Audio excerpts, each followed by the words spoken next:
Vers la fin du XVIe siècle, l'univers était pour Kepler un endroit inconnu.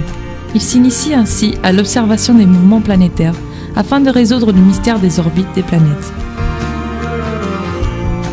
Kepler a commencé par l'étude du système de Copernic, un ancêtre de l'astronomie du XVIe siècle qui a soutenu que les planètes tournaient autour du Soleil. C'est ce qu'on appelle la théorie de l'héliocentrisme qui s'appuie sur le mouvement circulaire et uniforme des planètes.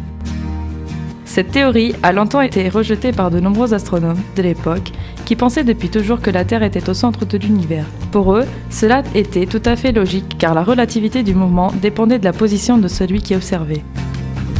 Le fait que le Soleil se lève à l'est et qu'il se couche à l'ouest prouve bien que la Terre tourne sur elle-même et fait un tour complet en 24 heures, mais aussi qu'elle effectue en même temps le tour du Soleil. Ce mouvement dure une année. C'est ainsi que la théorie de Copernic est devenue révolutionnaire et a bouleversé la vision de l'astronomie, qui est alors séparée de l'astrologie, puisque l'astronomie c'est une science qui valorise l'utilisation des mathématiques.